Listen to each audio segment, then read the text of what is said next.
Bang! We are back live. So, breaking news, and I'm not really breaking anything really myself, I'm just commenting on something.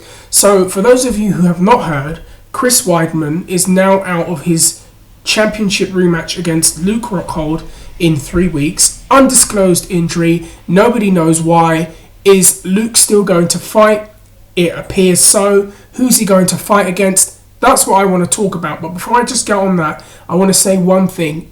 For me, I'm quite glad that Chris Weidman is not fighting in an immediate rematch against Luke Rockhold, personally. And this is coming from someone who's a fan of his. But I would rather see Chris Weidman fight somebody else, kind of rebuild himself, then fight for the title. I kind of find that there's more appeal in seeing somebody, like we saw it a little bit with Cain Velasquez when he lost to Junior, beat Bigfoot, rematched Junior. The fight was bigger because of the way he destroyed Bigfoot and then beat Junior in the rematch. I would kind of like to see the same thing happen with Chris Weidman, because if he loses to Rockhold the first time, which he did, in a highly competitive fight, then gets destroyed in a second fight, that really hurts him, and it kind of puts him in that JDS spot, where he can't fight for the title until the person who beats him loses the belt. So I would rather see that, and I think that it will work out for the better for Weidman. Now we talk about who should fight for the title, and we have two names. Yoel Romero is out the picture, we all know why. But we have Jacare, who just fought on Saturday, and Michael Bisping. And I'll tell you what, this one is up for debate. Now, from what I understand, I think Jacare has passed his medicals, so I believe, and I don't think I'm correct, so if I am, please correct me down below. I think that Jacare is actually medically cleared, or has to kind of go through some medicals to know if he can be medically cleared for 3 weeks. I think that's where it's at. So if he is, Jacare is the most likely candidate to fight for the title. However, late last night, Michael Bisping, the man that you can see by the cup of tea I have, he tweeted and said, 2 weeks notice, I'm up for it. Can't separate the men from the boys. It's funny, every time I hear Bisping type, or see Bisping type, I always hear it in his voice. But Bisping has put his name out there as the other guy that wants to fight for the belt. Now, I know that there's going to be a big debate amongst the fans about who gets it more, Bisping or Jacare? Jacare or Bisping? Who deserves it more? Now, both men have both fought Luke Rockhold. Jacare fought Luke for the Strikeforce middleweight belt about 4 or 5 years ago in a very, very close fight. I believe that Luke won by split decision. So based on that, you can say Bisping, who fought Luke Rockhold and was decisively beaten, you could say that Jacare is the more sellable contender. He had a very close fight that could have gone one way or the other, whereas Bisping was completely destroyed by him and submitted by him. So it's easier to sell Jacare as a threat in comparison to Michael Bisping. Then again, you also look at the way things have happened in the last few years. Look at Jacare's last couple of performances. Had a great victory over Gegard Mousasi. I am not taking anything away from that. He looked great against Gegard. He beat Mousasi. Won't argue against that. The Yoel Romero fight, not his best fight. Yoel looked rubbish. Yoel did not look great in that fight. Jacare did not look great in that fight. Both of them looked like they gassed a bit. It was not an impressive fight by any means. And he lost that fight. And I think he just did not look particularly great in that fight. Came back against Belfort, had a very, very good rebound from that. And I personally feel like, well, one more fight after that, then fight for the title. That's just my opinion. Then you go on what Bisping's done lately. Now, Bisping was a bit inconsistent after the eye injury. He will win a fight, lose a fight, win a fight, lose a fight. He lost to a top contender in Tim Kennedy, who still hasn't been back, but we'll touch on that another time. He beat Kung Lee, destroyed him. Lost to Luke Rockhold, who, is now the champion. And then he has gone on a 3-fight win streak, I believe. He beat CB Dollaway, if I'm correct.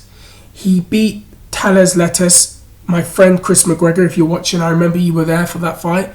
So he beat him, and then he capped it off. He was supposed to fight Robert Whittaker, but he capped it off instead by beating the man known as Anderson Silva, the legend Anderson Silva, in a great fight that I thought Bisping put on a hell of a performance against.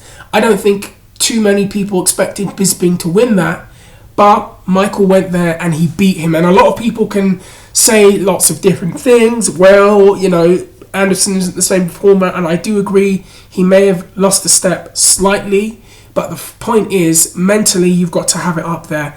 And we have seen so many fighters go in there against a name like Anderson Silva and literally shit the floor and not perform. Bisping was able to perform and able to beat him. He took a flying knee, he took a front kick, he fought him essentially with one eye, he knocked him down with a 3-punch combination, he stayed composed, he didn't get suckered into Anderson's rhythm and trickery, he performed against him. And I think that gave Bisping a credibility boost in the eyes of the public, and based on that, you could sell him as a contender for the belt. I think it would be much easier if Weidman was champion. You could do that fight, but I think that Bisping, you know, looking at the last couple of performances, you can always argue that what Bisping did against Silva was more impressive, you know, and he's riding a 3-fight win streak, so you've got that working for him. Now you ask me on 2 to 3 weeks notice who's the more sellable fighter in other areas. Jacare is not really known to talk trash. Jacare is not really... Oh no, just besides the Jason Mayhem Miller nonsense from years ago, Jacare is not really like that. Jacare is a fantastic athlete, he's a great fighter, a likeable personality, but he's not polarizing in the way that Michael Bisping is, where you can convert that into tickets. And Michael Bisping is the kind of guy that he can lose a fight, come back, and speak in a way where you would forget he lost the fight and want you to see what's going to happen.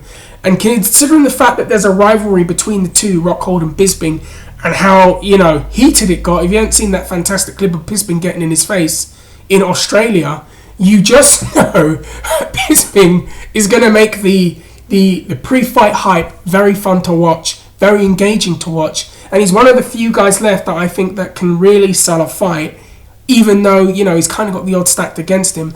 Also, I would want to say this. The man has been there long enough, and he's been the one guy that hasn't fought for the title given his tenure in the UFC. And I think he deserves it. I think he's run up against some bad luck. Obviously, he fought a enhanced Vitor Belfort, an enhanced Dan Henderson. You know, those are the two key... He's lost to Wanderlei Silva as well, and Chael Sonnen.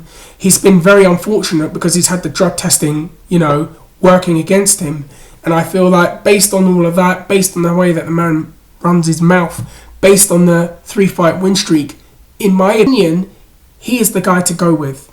And he is the guy that, in my opinion, should get the title shot. Now, you could make a very strong argument for Jacare, and I want to hear the argument for Jacare, and I want to hear the argument for Bisping, I want to hear the arguments against Jacare and the arguments against Bisping. I want to know who you feel should get the shot against Luke Rockhold for the middleweight championship. Yes, I'm doing MMA videos again. For the record, I think Cruz will beat Faber, and I'll talk about that in another video. I'm going to stop. Chris, if you're watching this, give me a comment down below. Give me a thumbs up, everybody. And if you haven't already, hit that subscribe button. I hope that this has come out okay.